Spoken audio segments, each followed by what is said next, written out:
নমস্কার বন্ধুরা, এক নতুন রেসিপির সাথে সকলকে স্বাগত জানাই আমার চ্যানেল হোম মেকার মল্লিকাতে। বন্ধুরা, পাতুরি তো অনেক খেয়েছেন, এবার একবার কাতলা মাছের পাতুরি খেয়ে দেখুন। যে কোনো পাতুরি একদম ভুলে যাবেন। ভেটকি, ইলিশ এর থেকে কোনো অংশে কিন্তু কম যায় না এই কাতলা মাছের পাতুরি। কিন্তু একটা জিনিস খেয়াল রাখতে হবে, মাছটা যেন একদম টাটকা হয়, তাহলে কিন্তু পাতুরির স্বাদ ভালো হবে।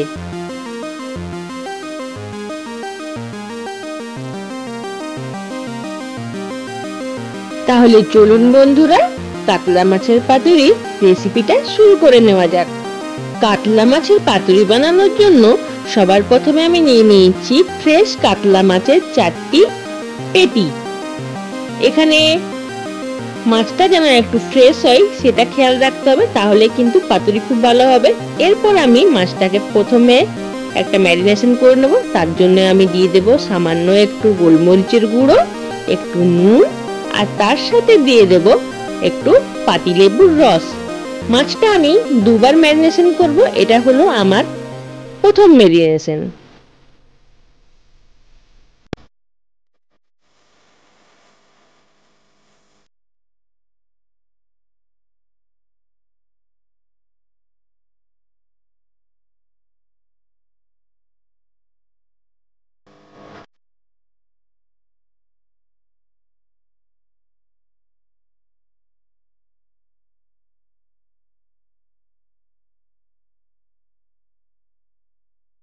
সমস্ত কিছু মাছের সাথে দিয়ে খুব ভালোভাবে মাখিয়ে মাছটাকে আমি 10 মিনিটের জন্য ম্যারিনেশনে রেখে দেবো।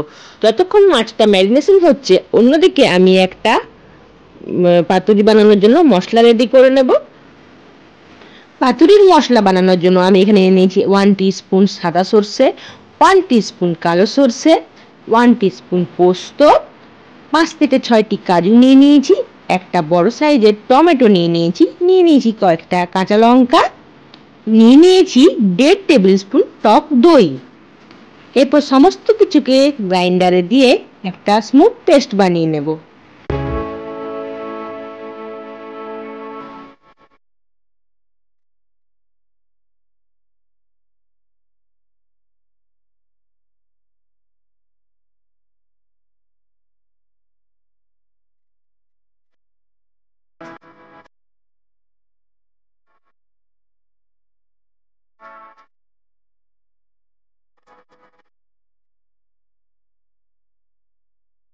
আমার পাতুরির মশলা রেডি হয়ে গেছে। এরপর যাওয়া যাক সেকেন্ড ম্যারিনেশনে। এদিকে 10 মিনিট হয়ে গেছে। এরপর আমি যে পেস্টটা তৈরি করলাম সেটা একটা বোলে ট্রান্সফার করে নেব, আর তার সাথে আরও কিছু জিনিস মিশিয়ে নেব। তার মধ্যে মিশিয়ে নেব আমি পরিমাণ মতো নুন। নুনটা এখানে একটু বুঝে দিতে হবে, কারণ ফার্স্ট ম্যারিনেশনে কিছুটা নুন কিন্তু আমি ব্যবহার করেছি, তাই নুনটা একটু বুঝে শুনে দিতে হবে। আর তার সাথে দিয়ে দেব সামান্য একটু হলুদ,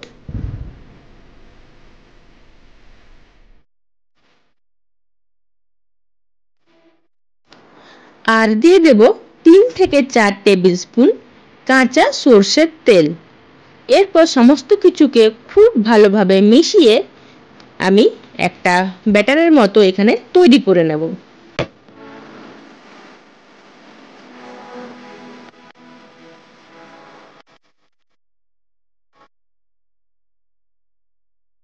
এই সমস্ত মশলা, তেল, নুন, হলুদ দিয়ে যে ব্যাটারটা আমি তৈরি করলাম, এটা হলো আজকের পাতুরির আমার সেকেন্ড ম্যারিনেশনের আর পাতুরির আসল মশলা। এটা দিয়েই আমি আমার মাছটাকে সেকেন্ড ম্যারিনেশন করব। এরপর একে একে আমি মাছগুলোকে এই ব্যাটারে দিয়ে দেব, খুব ভালোভাবে মাখিয়ে নেব, আর মাখিয়ে আরও 10 মিনিট আমি রেস্টিংয়ে রেখে দেবো।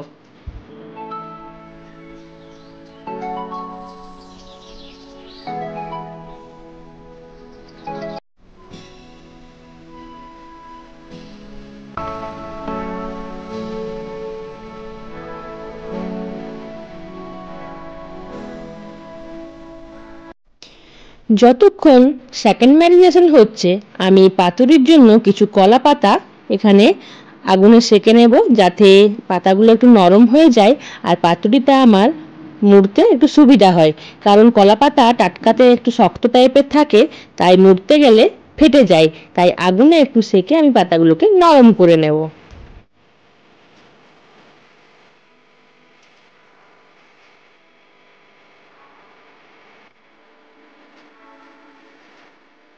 সমস্ত কলা পাতা আমার সেঁকা হয়ে গেছে আর দেখতেই পাচ্ছেন বন্ধুরা পাতাগুলো কতটা নরম হয়ে গেছে।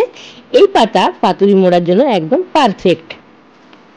এইদিকে পাতা নরম হয়ে গেছে আর ওইদিকে আমার ম্যারিনেশনও একদম কমপ্লিট হয়ে গেছে।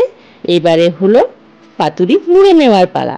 এরপর একে একে আমি একটা করে কলা পাতা বিছিয়ে নেব, তার উপর এক পিস করে মাছ,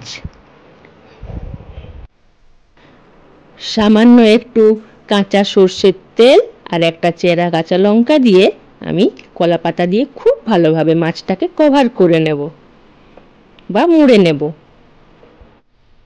মাছটাকে পাতার ভেতর খুব ভালোভাবে মুড়ে আমি একটা সুতো দিয়ে বেঁধে দেব, যাতে পাতুরি তৈরির সময় কোনোভাবে মাছের মশলা বাইরে না বেরিয়ে আসে।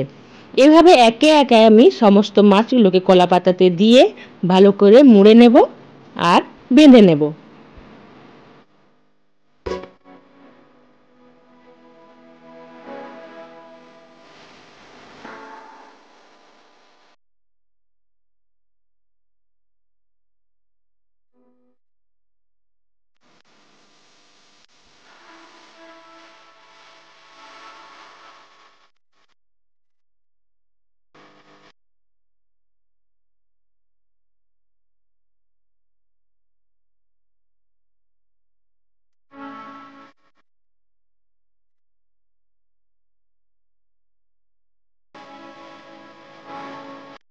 আমার পাতুরি কিন্তু সব মুড়ে নেওয়া হয়ে গেছে। এরপর হলো পাতুরিগুলো বানিয়ে নেওয়ার পালা। মাছের পাতুরি দুইভাবেই বানানো যায়, কেউ ভাপে বানায়, কেউ আবার তেল দিয়ে ভেজে বানায়। আজকের আমার পাতুরি আমি ভেজে বানাবো, তার জন্য কড়াইতে সামান্য একটু তেল দিয়ে দিয়েছি। আর তেল গরম হলে আমি যে মাছগুলোকে পাতার মধ্যে মুড়ে রেখেছি তা আস্তে আস্তে এই তেলের মধ্যে দিয়ে দেব আর ভেজে নেব। আমি তেলটাকে একটু চতুর্দিকে ছড়িয়ে নিলাম যাতে সব জায়গাতে সমানভাবে তেলটা পৌঁছায়। এরপর একে একে ওই পাতায় মোড়া মাছ আমি তেলের মধ্যে দিয়ে দেব আর হালকা আঁচে ঢাকা দিয়ে ভেজে নেব।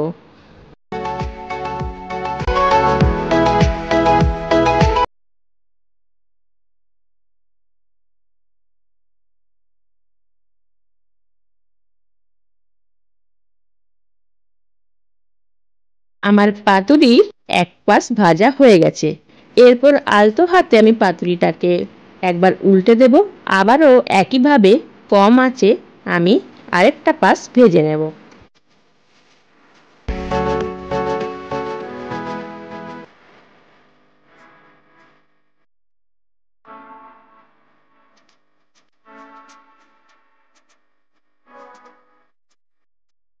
আমার মাছের পাতুরি কিন্তু সম্পূর্ণরূপে ভাজা হয়ে গেছে। এরপর আস্তে আস্তে আমি এগুলোকে তেল থেকে তুলে একটা প্লেটে বের করে নেব।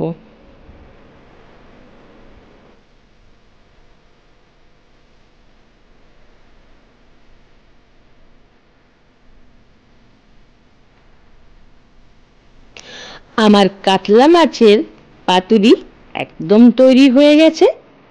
এরপর চলুন বন্ধুরা আপনাদেরকে খুলে একটু দেখাবো পাতুরিটা কত সুন্দর আর কতটা নরম হয়েছে তা আমি দেখাচ্ছি একটু খুলে। দেখুন বন্ধুরা একদম পারফেক্ট ভাবে কিন্তু পাতুরিটা রেডি হয়ে গেছে আর মাছটা কতটা জুসি আর নরম হয়েছে তা আমি একটু কেটে আপনাদেরকে দেখাচ্ছি। দেখতেই পাচ্ছেন কতটা জুসি হয়েছে মাছটা আর এর ফ্লেভার কিন্তু একদম ভেতর পর্যন্ত মাছের পৌঁছেছিল, কারণ ম্যারিনেশন করে রাখার কারণে মাছটার ভেতর পর্যন্ত মশলার ফ্লেভার কিন্তু অ্যাবজর্ব করে নিয়েছিল আর মাছটা খেতেও কিন্তু খুবই টেস্টি হয়েছিল।